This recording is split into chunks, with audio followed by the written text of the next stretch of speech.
Bonjour et bienvenue à toi dans cette nouvelle vidéo. Je suis Déborah Mitoire, enseignante et coach parental spécialisée dans les troubles des apprentissages, les troubles 10 TDAH. J'accompagne les familles à aider leurs enfants 10 TDAH à surmonter leurs difficultés scolaires, les réconcilier avec les apprentissages pour en finir avec les crises des devoirs.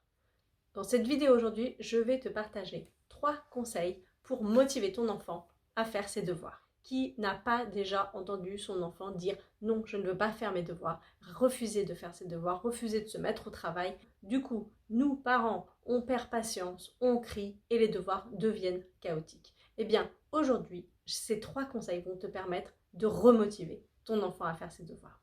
Le premier conseil, c'est de laisser du choix à ton enfant dans ce qu'il va faire. C'est-à-dire, il va choisir en premier tel ou tel exercice, telle ou telle matière. En lui laissant ce choix, eh bien, tu l'autonomises, tu lui donnes une responsabilité et tu le mets acteur de ses propres apprentissages. Mon deuxième conseil, c'est de limiter le temps des devoirs. Souvent, les enfants se découragent parce que ça dure trop longtemps, on passe des heures le soir à travailler et du coup, ils ne sont pas motivés pour s'y remettre le lendemain et tous les soirs de la semaine. Si tu limites le temps des devoirs à 20 minutes dans les petites classes, 30-45 minutes dans les plus grandes classes, à ce moment-là, il saura qu'il y a une fin. Et le fait qu'il y ait une fin va le motiver davantage à être plus efficace dans cette période de devoir.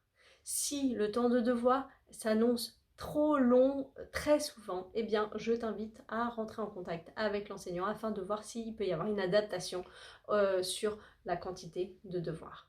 Mon troisième conseil, c'est d'utiliser la méthode des petits pas.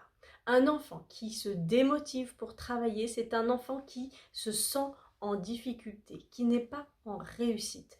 Et donc, il est confronté à des trop grands objectifs de travail. Donc, en tant que parent, en tant qu'enseignant, l'idée pour remotiver son enfant à travailler, eh bien, c'est de segmenter les tâches en petits objectifs, en sous-objectifs que ton enfant sera capable de faire. Si par exemple ton enfant est en train d'apprendre la table de multiplication, qu'il doit savoir toute la table, mais que déjà il ne connaît pas les 5 premières multiplications, pourquoi chercher à aller plus loin? Donc on se donne des petits objectifs. Si par exemple ton enfant a 15 mots d'orthographe à apprendre pour le lendemain ou pour dans 3 jours, eh bien on y va petit à petit. On y va et tant que les 3 premiers mots qu'on aura appris ne sont pas acquis, on ne passe pas au suivant. Inutile de surcharger cognitivement ton enfant s'il n'est pas capable d'assimiler.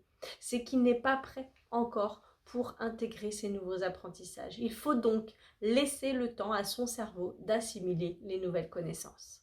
J'espère que cette vidéo t'aura plu. N'hésite pas à liker, partager, commenter et à t'abonner. À très bientôt dans une prochaine vidéo.